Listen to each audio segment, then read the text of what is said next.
We're on the last message in our series called Do Over, a series about the problem, the purpose, and the importance of forgiveness. I have talked about forgiveness for 6 weeks straight, and I hope you will forgive me for talking about forgiveness so much, especially today because we got a challenging passage before us. In fact, I believe we're going to study one of the hardest, if not the hardest thing that Jesus ever said. At least it's hard for me. I don't know if it's hard for you. Before we do that, I want to tell you about the next series is going to be called Not Without. Everyone say Not Without. And basically what we're going to study is what are the essential elements a New Testament, a Jesus church should have. When Jesus started the church, what did it look like? What did they believe? What did they do? How did they give? That's what we're going to study. So each week we'll take one essential item and we will compare ourselves to that item. It's going to actually help gird you or create a foundation of authentic Christianity underneath you, and everything goes better when you're doing it Jesus' way. If you agree with that, say amen one more time. All right, let's go ahead and jump right into this. By the way, next week, it's going to be a Super Bowl party. Wear your jersey. And we're going to have a lot of fun. I got a big surprise for you for the sermon. This week, the sermon topic is a little serious. Next week, we'll have some fun. It's okay to have fun in church, right? You're going to love the sermon next week. Do not miss. If you're going to bring a friend, bring him next week. All right, here we go. Luke 6:17 is where we get the context for this passage. It says, Jesus went down with the apostles and stood on a level place. A large crowd of his disciples was there, and a great number of people from all over Judea. Judea is the area surrounding the city of Jerusalem. It's the southern part of Israel. So Jesus goes and stands on level ground. What's going on here? There are two places in the Bible where Jesus has a very, very famous teaching. I believe that he taught this same material over and over again, so we get it recorded twice. One is in Matthew chapter 5, and he does the teaching on a mountain, and they call that the Sermon on the Mount. This one, the less known one, but I think a little bit more challenging, is the one where he comes down and he does this teaching on level ground. So theologians call this the Sermon on the Plain. Very credible, but not very catchy because hardly anyone ever says that. But it's called the Sermon on the Plain. In this sermon, Jesus pronounces that if you're poor and you're crying and you're persecuted, God will bless you and rescue you. But if you're rich and overfed and calloused, God will curse you eventually. It's a very, very, very kind of challenging passage, especially if you're like me and need to lose like 15 or 20 pounds. And then after he teaches that, he explains exactly what it means to be a real follower of God. He gives you the characteristics of a real follower of God. Another way to say it is he gives you the characteristics of someone who God is going to bless versus someone God is not going to bless. And he says it to this large crowd and his disciples on the level ground. I've been studying this passage for 40 years, and I don't still think I know what it means exactly. I have been studying this passage for 40 years, and I definitely haven't mastered doing it.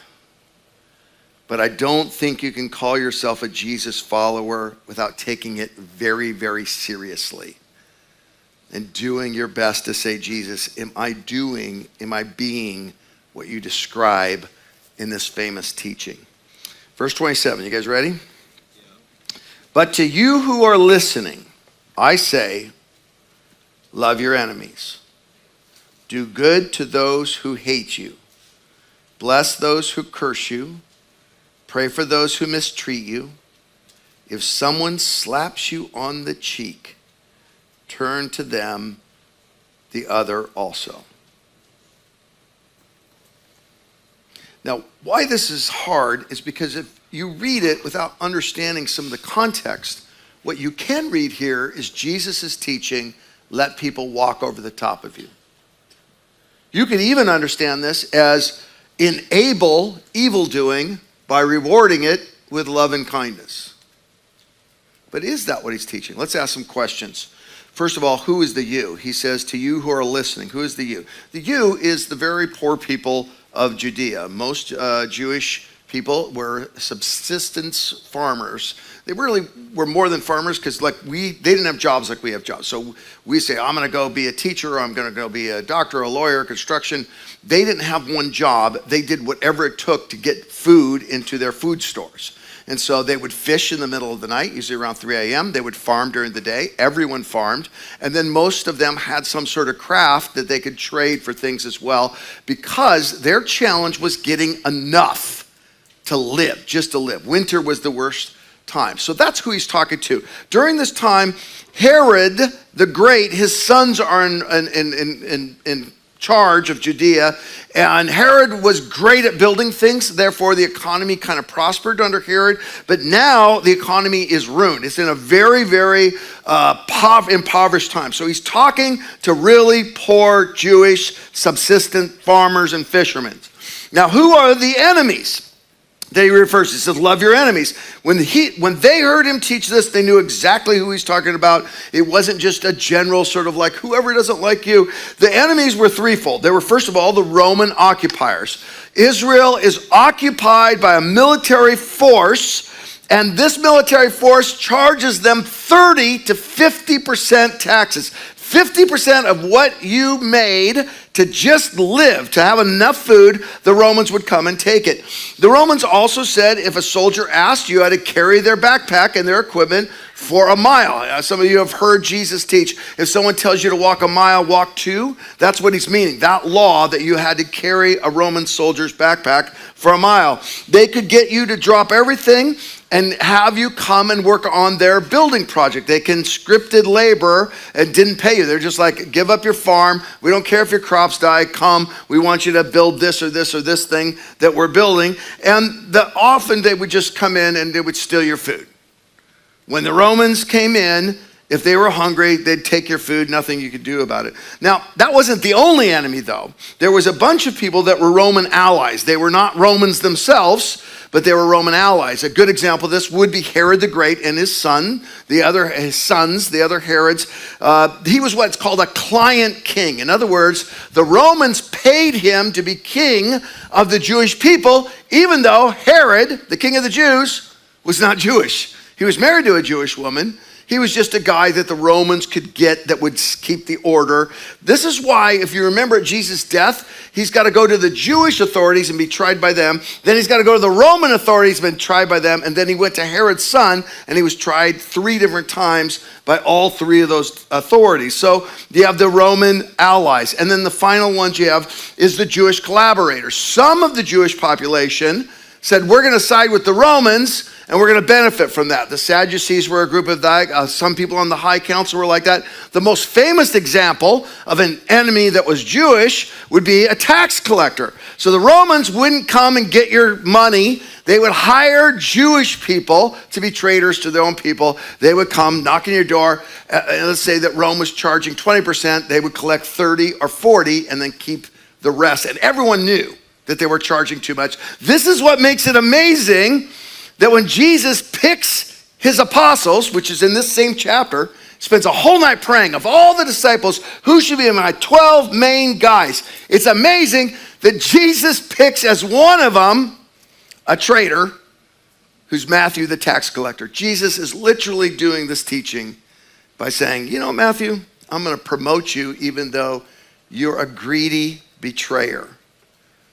And he puts Matthew on the executive council, the apostles. Now, sorry if I get a little nerdy here. Let's talk about pacifism. Pacifism is when you believe in total nonviolent approach. So you don't believe in the police, you don't believe in the military, you don't believe in guns, you don't believe in protecting. If someone comes into your home, you don't have a gun, you're totally pacifist. There are some people that believe that Jesus was a pacifist, and they use this passage to teach that. And they also believe that you shouldn't have a military, Christians shouldn't join the military. The Amish are this way, by the way. They're one of the groups that believe that. So here's my question. Is Jesus a pacifist? And does this passage, love your enemies, say that you should never protect your family from a home intruder, or you should be against the police or against the military? I will just be really clear on this. No.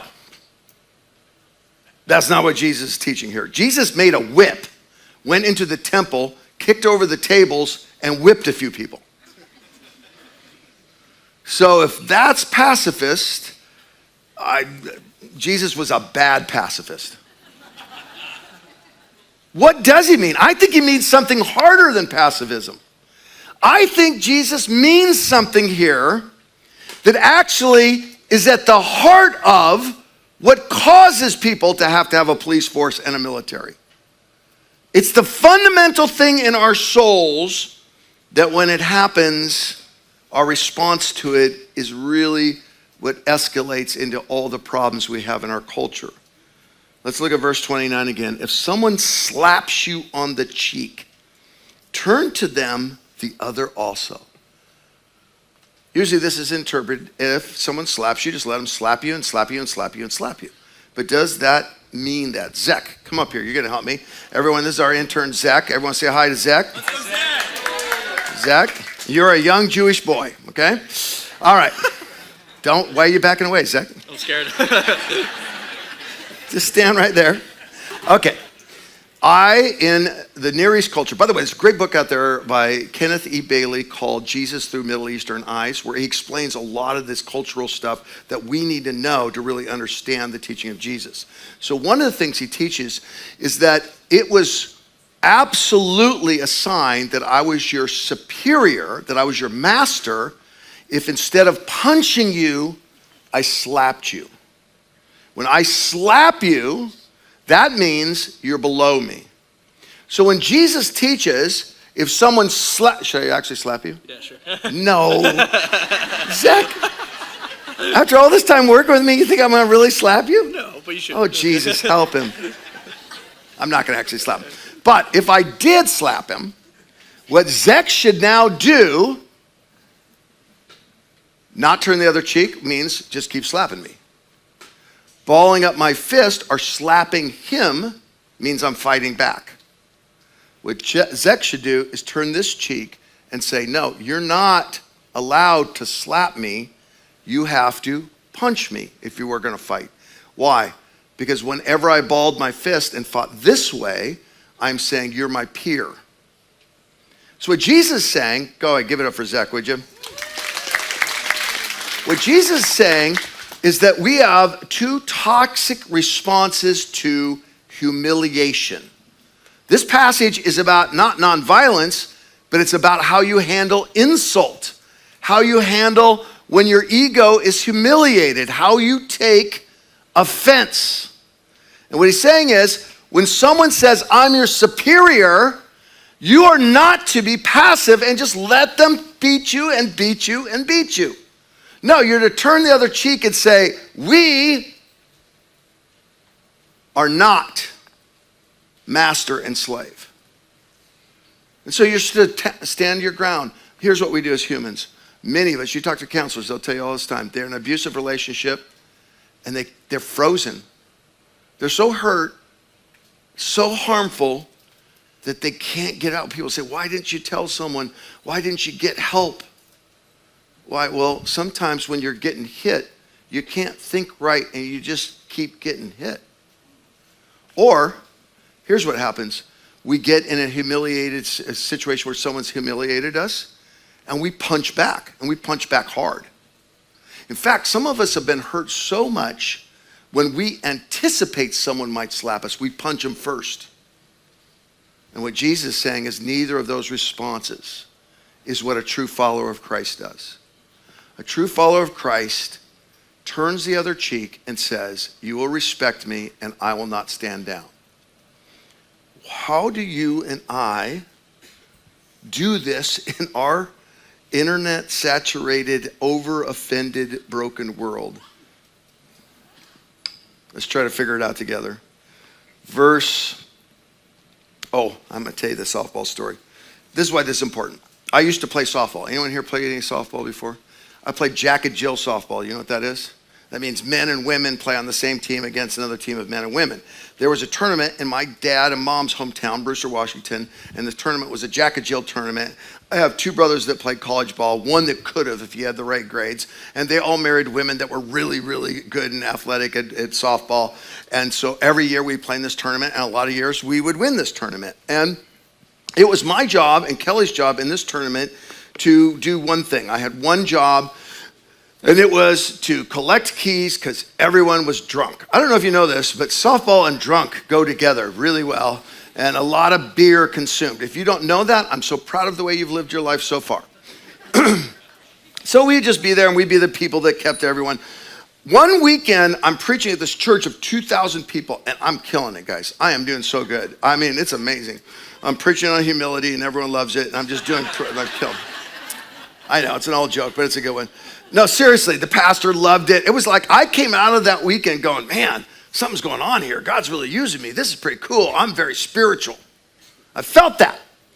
Then the very next Sunday, I'm in the championship game of this Jack and Jill tournament. And the tournament started on Friday, and everyone has been drinking solid for 72 hours. The umpire in this game had a case of Coors beer at the back of the stop, and between each inning, we'd go back there and drink a whole beer. We were in the 7th inning. He was at least 10 beers in. We were not his first game.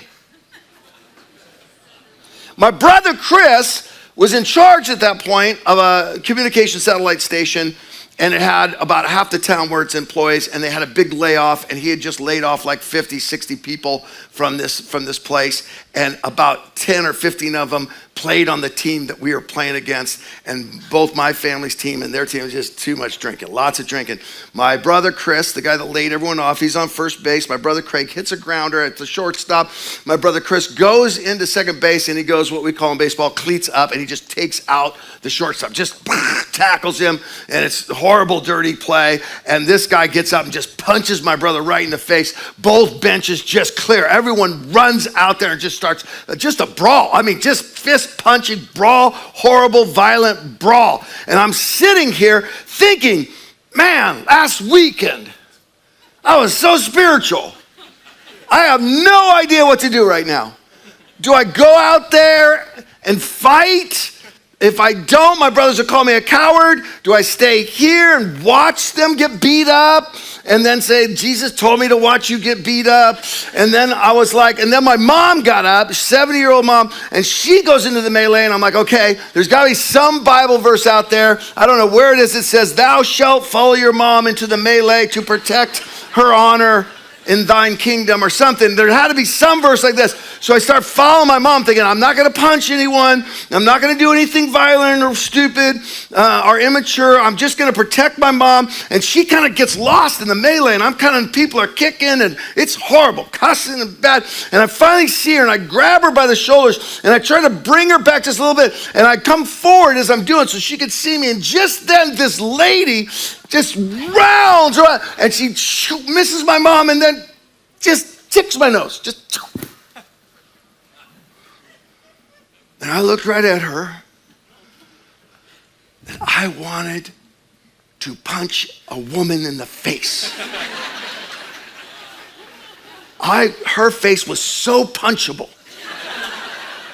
I could just feel it. I could feel the righteousness of it. How dare you try to punch my mom and me with the same punch? She was already missing a tooth. I'm not making that up. I'm like, someone else has punched her. Inside of me and you, there is an outrage waiting to make us do something stupid. And what Jesus is teaching is that the proper response is not the passive one where we let the abuser continue to harm, and it is not the harming one where we are vengeful. Let me be really clear about this. What turning the other cheek does not mean tolerating harm, not speaking up about it, not standing up to it, not calling it out. It doesn't mean that. But what turning the other cheek does mean, not being vengeful, not responding in the same attitude, not coming in the same spirit, not addressing evil with evil. If someone takes your coat, he goes on, do not withhold your shirt from them.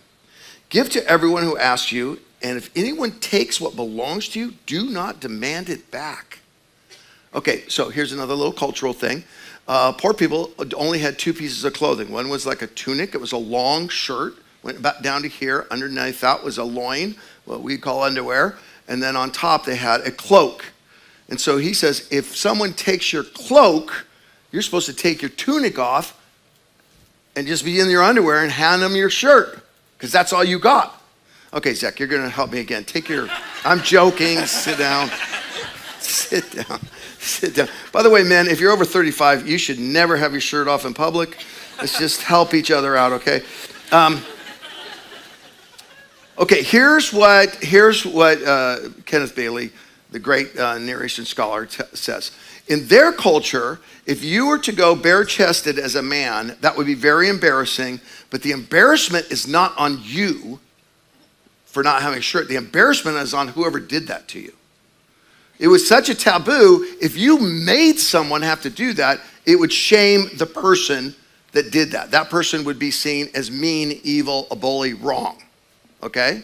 So what Jesus is saying here is when someone is greedy, when someone is grabby, when someone is trying to take advantage of you, you should do it in a way that resists but exposes their greed. So what giving your shirt does not mean, it does not mean you enable greed. It does not mean that you watch as they are greedy and you just do nothing. What giving your shirt does mean is it means you embarrass greed. Now listen to me, we talk a lot in our culture about shame and the evil of shame. And there's a lot of truth to that. When we shame people in evil and vindictive ways without wanting them to improve, we just want to win over them, we just want to humiliate them, that is a very evil thing to do. But there are some truths that are worth all of us agreeing that if you do that bad thing, you should feel shame. There are some times when shaming an evil is a proper remedy to the evil. And greed that harms especially the vulnerable, especially the poor, is one of those times. Then he sums it all up with this incredible thing. Verse 31, do to others as you would have them do to you. This is the golden rule. It is found in Leviticus 19:18. Jesus didn't make this up except for the sense that he wrote Leviticus himself. But he's saying here, you should set as the standard of your life and your family and your culture this principle. Do to others as you would have them do to you. You should conduct business that way. You should do parenting that way. You should treat your friends that way. You should play softball that way. Do to others as you would have them do to you. Why is it setting culture? Because Leviticus is a book about how the priests should act and teach, the Levites, right? So Leviticus, the purpose of this book is, we're going to tell you what the leaders of the culture should teach you and model. Jesus is saying to these people, if you want to follow me, you have to be committed to doing to others as you would have them do to you. Verse 32, if you love those who love you, what credit is that to you? Even sinners love those who love them. And if you do good to those who are good to you, what credit is that to you? Even sinners do that. And if you lend to those from whom you expect repayment, oh Jesus, please don't bring money into this. If you lend to those from whom you expect repayment, what credit is that to you? Even sinners lend to sinners, expecting to be repaid in full. What is Jesus saying here? He's saying if you're going to follow me, you got to be different. He's saying, if you follow me, you have to respond not with outrage or anger or abuse. You have to respond with love. What Jesus is saying is, do not overcome evil by more evil, but overcome evil with good. That's Romans. What Jesus is saying is, if your enemy is thirsty, give them a drink of water. If they're hungry, give them bread. And in doing so, you will heap coals on their head. What does that mean? In doing so, you will set the moral standard, and it will be seen that you have the moral high ground. All right. Going to talk about Minnesota for a minute. If you come next week and we've been canceled, I apologize. You have to go find another church. Why am I going to talk about Minnesota? Because this verse applies to that situation directly. I don't like to bring up politics unless the passage deals with it directly or the thing has gotten so big in our culture, I must address it as your pastor. In this case, both those apply. I don't like to bring up politics because I want everyone to feel welcome here, and also it's so easy to be misunderstood. I spoke at another church a couple weeks ago, and a guy came up to me and said, "That was a good sermon, Pastor Kirk, but I got to tell you, I'm still mad at you." I said, "Okay, here's my other cheek." I said, "What are you mad about?" He said, "Well, you said something in a sermon a while back, and I think that was insulting and wrong and disrespectful."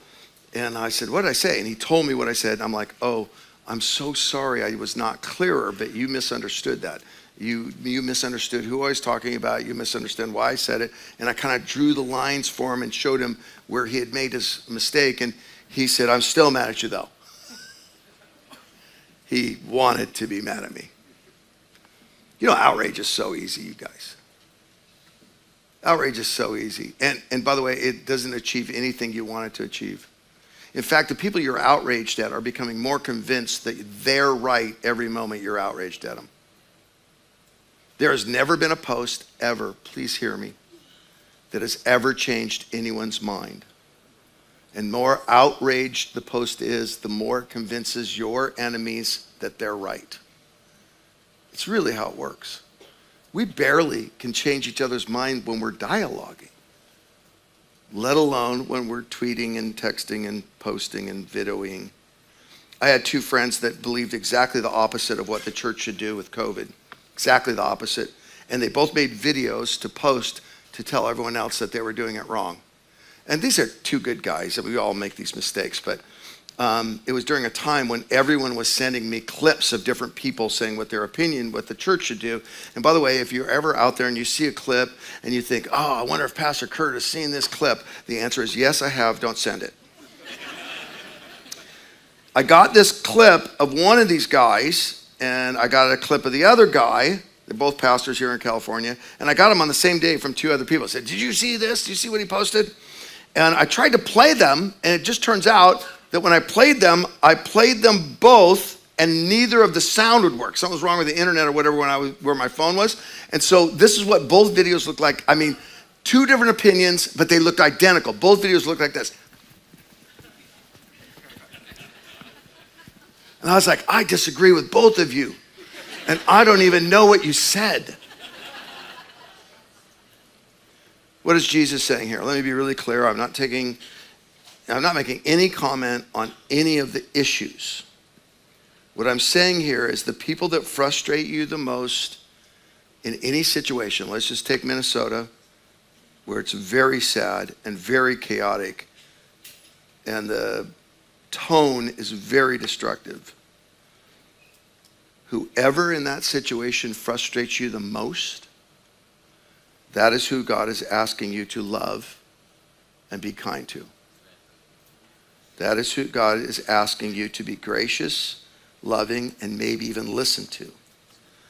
That is hard for me to say because there are some people in that situation that frustrate me greatly. And I would like to play softball with them.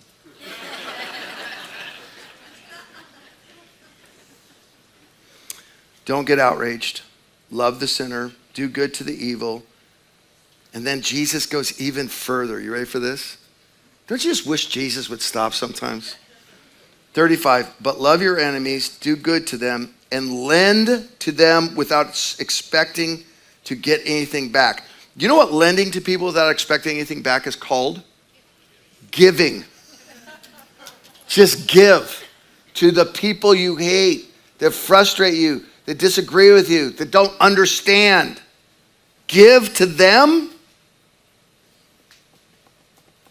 What lending without expecting does not mean be foolish with money. It doesn't mean this. Jesus is not saying just be foolish with your money. Jesus teaches about good stewardship quite a bit, actually.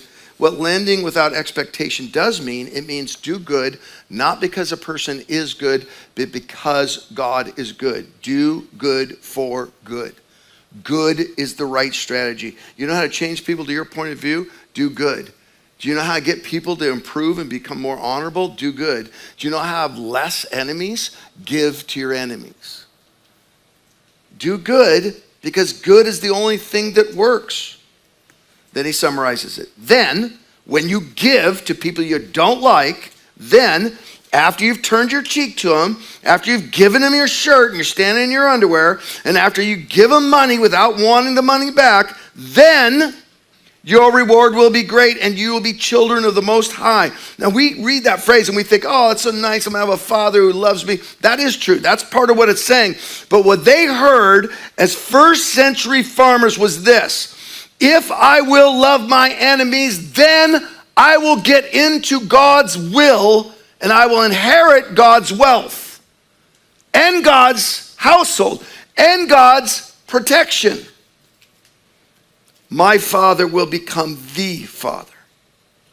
Then your reward will be great and you will be children of the Most High, because he is kind to the ungrateful and wicked. What? He wants us to love our enemies because he loves his enemies?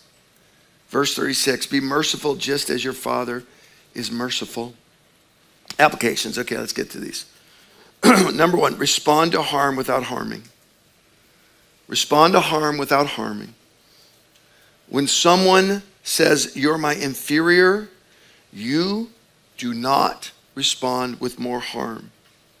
Tim Keller talks about a woman whose father was verbally abusive. There's a friend he had, and he heard her talking to her father one day on the phone. He just got this side of the conversation. And she said this is so profound. This is a perfect application of this passage. She said, Dad, I've told you before, you're not allowed to speak to me that way. And you're not allowed to speak to Mom that way. So therefore, I'm going to hang up this phone right now.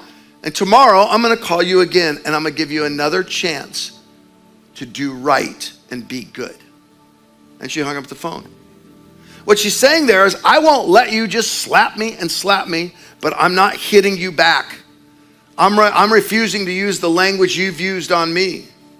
Instead, I'm calling you up and praying that you would change. Respond to harm without harming. Number two, do good because God is good.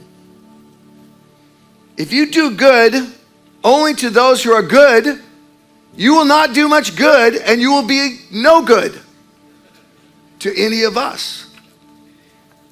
But if you do good because God has been good to you, if you do good because God's good works, you'll change the world.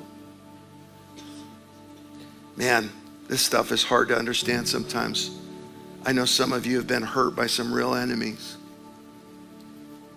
I know what I'm saying is challenging. It's hard to understand, and sometimes it's even harder to do. And I think the only chance of doing this, loving our enemies, if we're aware of who Jesus' enemies were.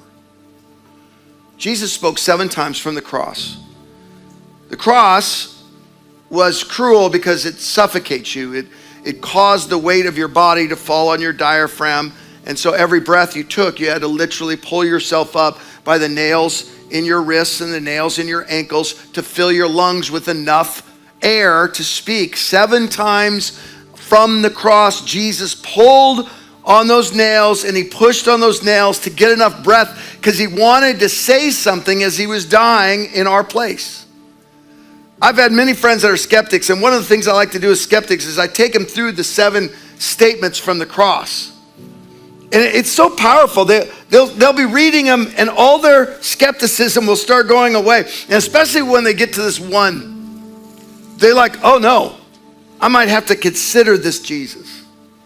The one that always stops them is this one. Father, forgive them, for they do not know what they're doing. Who is doing this? Who is Jesus forgiving? Well, it's the Roman officials. They're the one that convicted him, sentenced him to crucifixion. So those Roman occupiers, that's the enemies, right? But it's not just them. It's also Herod. His son was one of the ones that convicted him. The Herodians, those ones that are allies to Rome, yeah, those are the enemies. Oh, but it's not just them. It's the Jewish authorities, the corrupt Jewish authorities. They were part of it. They had their trial too. They did the torturing. But it's not just the Jewish authorities. It's the crowd. That crowd that shouted Hosanna as he came into town, the second they learned that he was not going to be a military leader and kick the Romans out, the second they learned that he wasn't going to be a political leader and do their political bidding, the second they learned that he was going to die, they joined the Romans and joined the corrupt Jewish people and joined the Herodians, and they shouted at him, "Crucify!" But it's not just the crowd. It was these apostles. It was these disciples. Because when they put that cross upon his back, they scattered. They abandoned him. They swore they never knew him. Who is the enemy of Jesus? Well, it's the Romans and the Jewish leaders and the Herodians and the crowd and the disciples and me. I'm the enemy of Jesus. I'm the one that wanted to slap him. I'm the one who wanted to take his coat. I'm the one who stole his money with no intent of paying him back. And he said, his response to me was, "I forgive you. You don't know what you're doing. You don't know who you're doing it to." In the end, loving our enemies is about remembering that we once were God's enemy. And his grace and love and forgiveness stood up to us. Loving our enemies is about winning our enemies, and it's the only way to change our enemies. Loving our enemies is the best way to have very, very few enemies. And it's the Jesus way every time. Can I pray for you? Father, there's someone here that's been bullied. There's someone here that's been mocked. There's someone here that's been verbally abused. There's someone here that's been stolen from. There's someone here that's been hit. And today, you challenge all of us to respond to those hurts and harms by remembering the hurts and harms you took in our place. God, today help us. Because you loved us so well, help us love the people that are hard to love. Not because they deserve it, not because we agree with them, but because good works. And because, most of all, you've been good to us. So good. We love you, Lord.